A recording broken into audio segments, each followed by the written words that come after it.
All right, ladies and gentlemen, welcome back to the channel. We're talking about the Denver Broncos in today's video. Now, you guys don't play until tomorrow on Monday Night Football, and then guess what? It is the bye week. But the Denver Broncos are sitting here at 7-5. Really nice victory last weekend on the road against divisional rival in the Las Vegas Raiders. But we're 12 games into the Broncos season, which means there's not many games left, folks. And they're 7-5 with a rookie quarterback in Bo Nix. Now, Bo Nix, we talked about this all of the last month.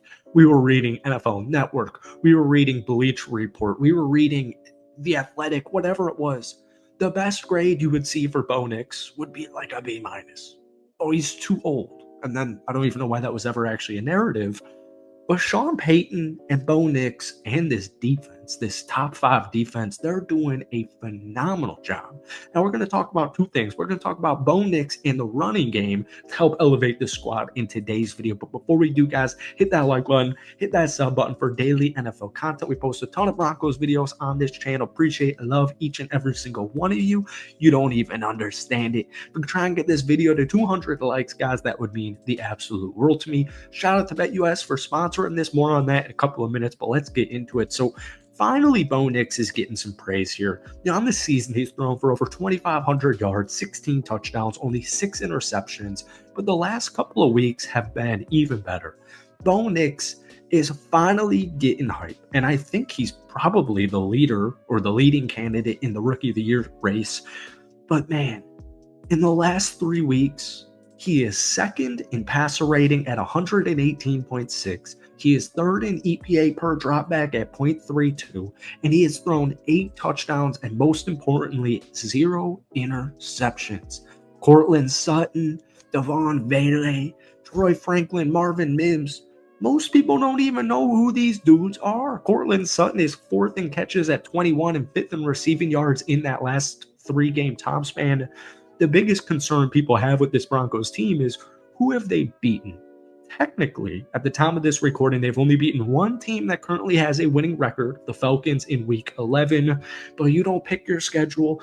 Even in some of these losses, like Kansas City by 2 points. You know, we always talk about that Baltimore Ravens game where they just got really unlucky in the first and second quarter, and they lost 41-10. Didn't really feel like that. Then you go back to Week 6 against the Chargers, and then the first 2 games of the season with the rookie QB to Seattle and Pittsburgh, they lost. But if you watch the Broncos play football, specifically in that Atlanta Falcons game, really good case in point, I'm not worried about who this team has beaten at all, like very little.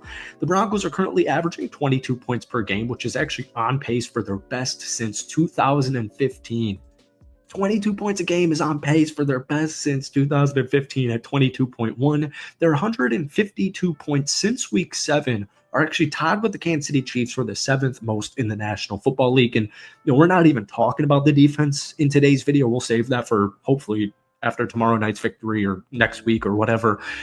The defense is top 5. I mean, they really are lockdown cornerback. These dudes are literally balling their asses off. Vance Joseph has done a phenomenal job, but we're mainly talking about the offense, and that would have been the people actually had concerns top to bottom with this Broncos team. We're not even mentioning their draft picks. We're not even mentioning the cap space that is coming your way next season, because this team is truly absolutely terrifying when you get into all that. All right, guys, before we get back into this video, once again, shout out to BetUs for sponsoring this. I like high risk, high reward type of plays, and the Denver Broncos are sitting here at 7-5 with a rookie quarterback. We're on BetUs here. 2024-2025 AFC Conference winner. Scroll down here to the Denver Broncos at plus 2,500.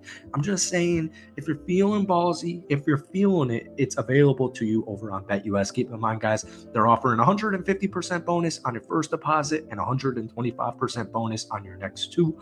All with the code YouTube150. Let me know if there's a slim shot in your mind if the Broncos can win the AFC Conference. He has the most completions on 20-plus yard throws this season at 23, a rookie quarterback in Bo Nix. He would actually be the first rookie in NFL history to pass for 200 yards and a touchdown with no interceptions in 4 straight games if against tomorrow, the Cleveland Browns, if he doesn't throw a pick. And I think Cleveland's actually, they have a good defense. They just took down Pittsburgh not too long ago, but I think their defense only has 2 interceptions on the season, if I'm not mistaken.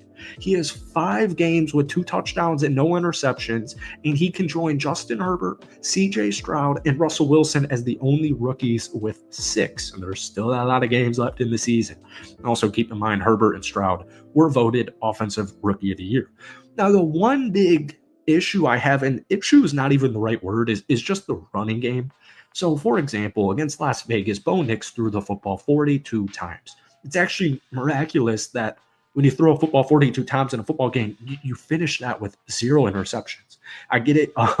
Vegas is really bad right now. What are they, like 2-10? Maybe they're 2-9 after that Black Friday loss to Kansas City a couple of days ago. But I mean, even that Kansas City game, they still played them good. They still have a really solid defense. That was the most for Bo Nix since his debut in Seattle first in week 1, where he threw the ball 42 times. In that game against the Raiders, and like I just said, very good rush team, very good defense.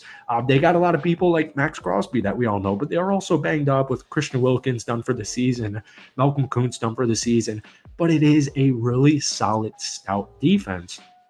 And the Broncos in that football game only averaged 2.9 yards per carry. They ran the ball 22 times for only 63 yards. It was the worst mark for the Broncos running room of the entire season. Now, what's weird is, and it's not weird in a bad way, is how many different dudes they have on any given Sunday to be the leading rusher. So, for example, the Broncos have actually had 5 different leading rushers in all 12 games they've played this season. Javonte Williams 5 times, Bo Nix 3 times, Jaleel McLaughlin 2 times, including in Sunday's game where he ran the ball 7 times for 44 yards against the Raiders. Tyler Beatty, for his injury, had 1. Audric Estime, the rookie on Notre Dame, he has a 1 as well. It's actually the first time since 2010 that Denver has had that many dudes leading the team in rushing during a game in the same season. It's actually the 3rd time it's happened to Sean Payton, the head coach, in 17 seasons in his head coaching tenure. It's weird because Javante's all of a sudden now hit or miss, which is weird because we know he has so much talent. On any given Sunday, he can just ball out. He leads the Broncos with 10 running attempts per game, which is 29th in the National Football League. It's on pace to be the lowest per game average for a running back on a Sean Payton coach team since Pierre Thomas all the way back in 2013 with the New Orleans Saints, where he ran the ball 9.2 times. So, you look at the metrics. Denver is, I think they were 17th before all these football games happened on Thanksgiving, which, by the way, happy Thanksgiving, belated Thanksgiving to everybody. And, Friday's football game, and there's football games all day today. So that's just the one thing. And it's not like a lack of talent, but then you'll have games from Javonte where, like against the Raiders, he runs the ball 8 times for -2 yards. That just can't happen. But then you go back to the Atlanta win a couple of weeks ago where he ran the ball 9 times for 59 yards and a touchdown. So I'm not saying it's a bad thing because they have a lot of cooks, a lot of chefs in the kitchen. Not a bad thing by any means. But if we can elevate this offense, this running game offense, once it gets cold, it's already getting cold. It's Sunday, December 1st. Sorry, I live in Florida. I'm a little bit oblivious to cold weather until I watch football on Sundays. But my point is, we're in that ground and pound part of the football season, and I just think this could help them win a playoff game, or who knows, maybe even more. So, guys, that's it for today. We got to go watch some football. Hit that like button, hit that sub button for daily NFL content. But guys, let me know your thoughts on this 7-5 Broncos team down below. Shout out to BetUs for sponsoring this. And before we get you out of here, comment your prediction for tomorrow night's game against Cleveland down below. Peace.